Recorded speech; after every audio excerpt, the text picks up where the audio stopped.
That's a lot of nettle. Welcome back, folks. Today we are spending some time with stinging nettle. If I ask you, I'm going to show you a few zero-waste ways to use nettle, whether they are young and fresh or mature and gone to seed. My wonderful husband Christopher and I left early Saturday morning to do our once-a-month grocery shopping, but first we had to seize the opportunity to harvest from an absolutely massive local patch of nettle. We had a very early spring this year, and just like in my garden where the chamomile has already begun to bloom vigorously, some of the stinging nettle in this patch have gone to seed.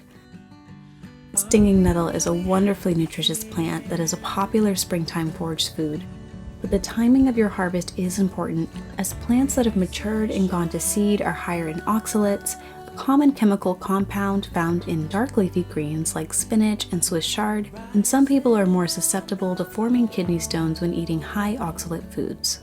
However, even if you've missed the season for fresh young nettle greens, there's still so much you can do even with mature nettle.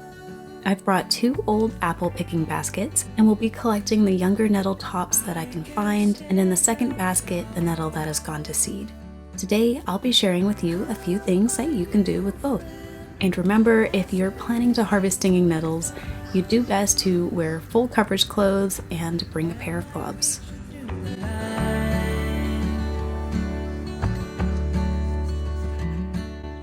These nettles are not from a maintained area like in my own garden and are absolutely covered in aphids.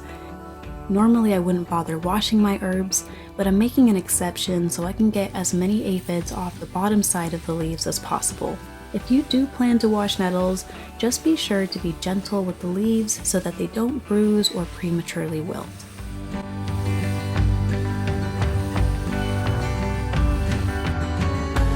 everyone's got different story about the way of life. To ever see the glory of your river's strife. It was a beautiful Saturday, so I decided to process these nettles on the back porch. The first step of processing involves separating the stem from the leaves, placing any of the damaged or pest-eaten leaves in a separate basket. I'm not processing the basket of mature nettle leaves, as I won't be using those right away. First, we are preparing the nettles that we will be making into a lovely green pesto. There's a shadow rising. We're doing a second wash to get any of the remaining aphids off.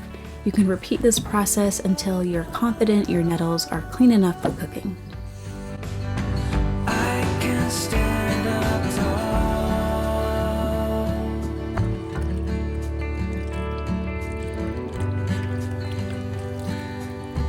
I can stand up tall. Normally, I'd stick the nettle leaves on a tiered drying rack inside my apothecary, but seeing as these nettles are still dripping wet, I've set up an initial drying station in a protected area on the north side of our home. We're keeping it simple, just a window screen on 2 buckets works well.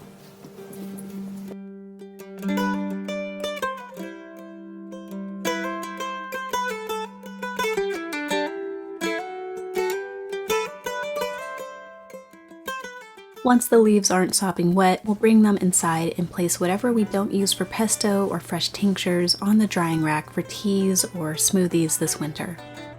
After this video, you can learn more about how nettles are used medicinally, as well as how to ID wild nettle by watching my first video covering this topic. Nettle is perhaps one of the most useful and versatile herbs I'm familiar with, so I could go on for days talking about them, but I figured it'd be more helpful to split the topic into a few more bite-sized videos. Also, I did record this video over multiple days, so you may notice some inconsistencies, but hey, that's real life for ya. These nettles were from my home garden that I processed inside, setting aside the stems in a glass Pyrex container. Nettle for me is a zero-waste plant, so you can be sure I will be using those stems later in this video. Now to make some nettle pesto. This pesto is so tasty and so good for you, not only because it uses raw nettles, but because of its sister ingredients like pumpkin seeds, olive oil, and raw garlic that have many of their own health benefits.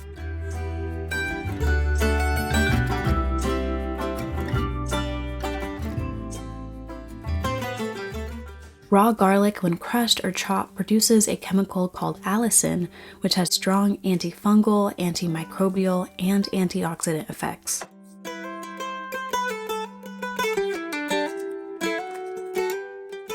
Olive oil lowers bad cholesterol and also has potent antioxidizing qualities due to its phenolic acids. It also contains high amounts of vitamin E, which is important for skin, eye, and brain health. Pumpkin seeds are high in zinc, which is important for prostate health and immune function.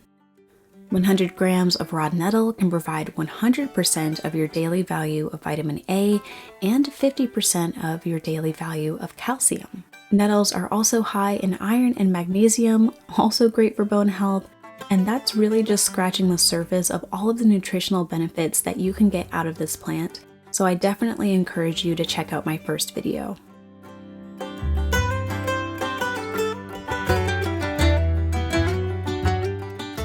Remember when we made dandelion coffee? Feel free to check out that video if you haven't already. Making this pesto is very simple. You just take all of your raw ingredients, blend them together, and then mix in some Parmesan cheese.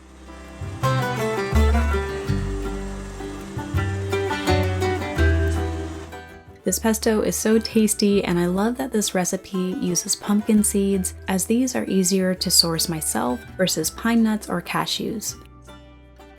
Also, basil is traditionally used in pesto and can only be grown as an annual in Maine, so I like having stinging nettle as an alternative.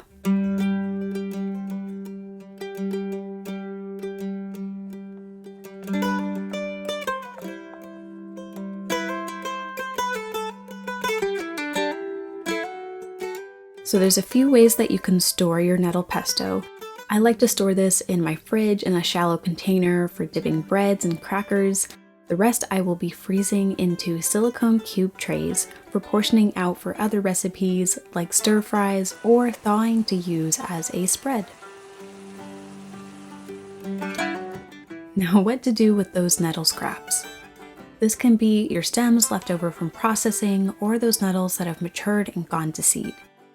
We're going to use these nettles to make a potent plant fertilizer by making what is commonly called compost tea.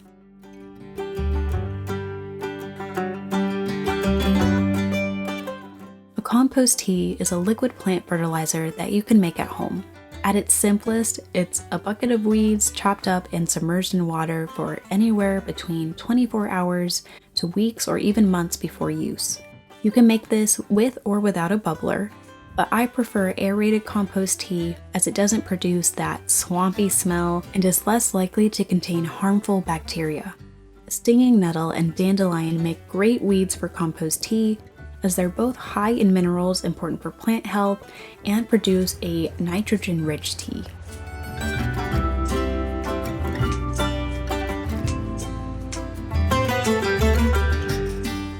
I'm using a fish tank bubbler. It's even better if you have an air stone on the end to produce finer bubbles, but this works well enough and it was pretty cheap.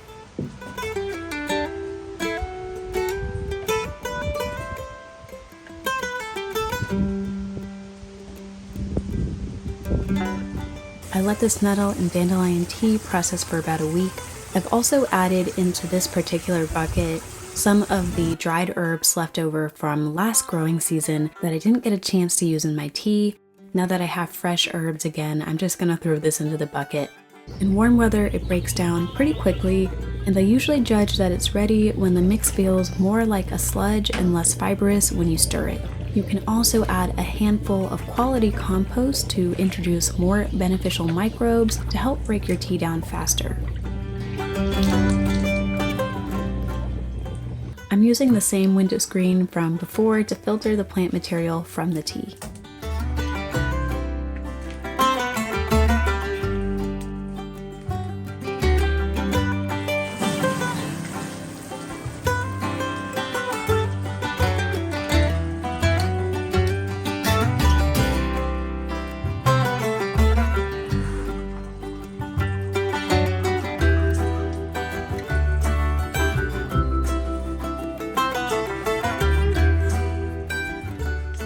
Now it's time to use our fertilizer in the garden.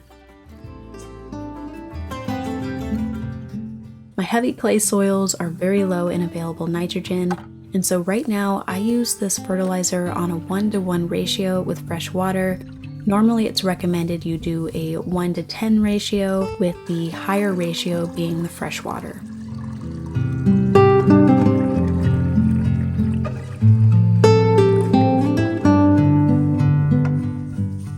This area of my garden I've done the least to amend the soil, so I'm often prioritizing my homemade fertilizers here. I'm hoping that this boost of nitrogen will help my plantain patch to fill out with strong, healthy leaves. It certainly has been working for our patch of self-heal.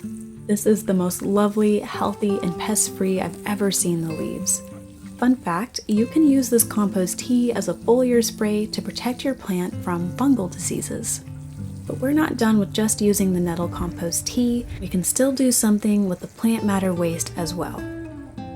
This patch of lemon balm is looking mostly healthy, but I've noticed that this year the leaves are much more yellow instead of that dark green. I strongly suspect that this is because it's not getting enough nutrients, especially nitrogen, so we're going to boost the organic matter of the soil using the plant matter from our compost tea. I'm laying this plant material on the dry, bare patches of the soil. It's nice and slimy and moldable, and still leaching plenty of nitrogen-rich compost tea.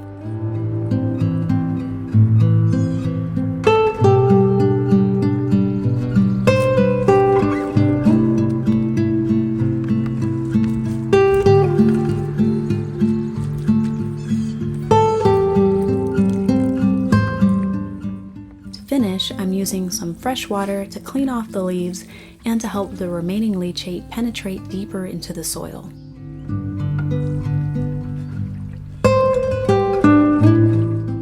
So that's one woman's zero waste approach to using stinging nettle. I love that this plant has so many diverse uses no matter what stage of growth it's in, and I hope I've inspired you to appreciate all that Nettles has to offer. Thanks for joining me on this adventure today. Until next time, folks. Bye.